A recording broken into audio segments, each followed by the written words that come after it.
আজকে এই জানাজায় যারা হাজির হয়েছেন প্রত্যেকের প্রতি আমি একটা আবেদন জানিয়ে আমি এখানে বক্তব্য দিতে চাই না। এমন একজন ব্যক্তি আমি যার সাথে মিশার সুযোগ হয়েছে ছাত্র জীবন থেকে, মৃত্যুর ঠিক এক সপ্তাহ আগে যার সাথে আমার কথা হয়েছে, আমি আসলে এই ব্যক্তিকে বলতে পারবো না। জীবনে আমার কোনো বক্তব্য দেওয়ার কিছু নাই।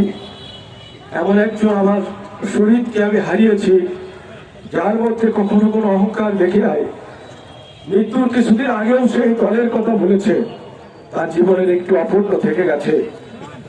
ঈশ্বরের কাছে আমি প্রার্থনা করি তার সে অপূর্ণতাকে যেন পূর্ণতা দিয়ে তার আত্মার চির শান্তি হয়, এই কামনা আমি করি।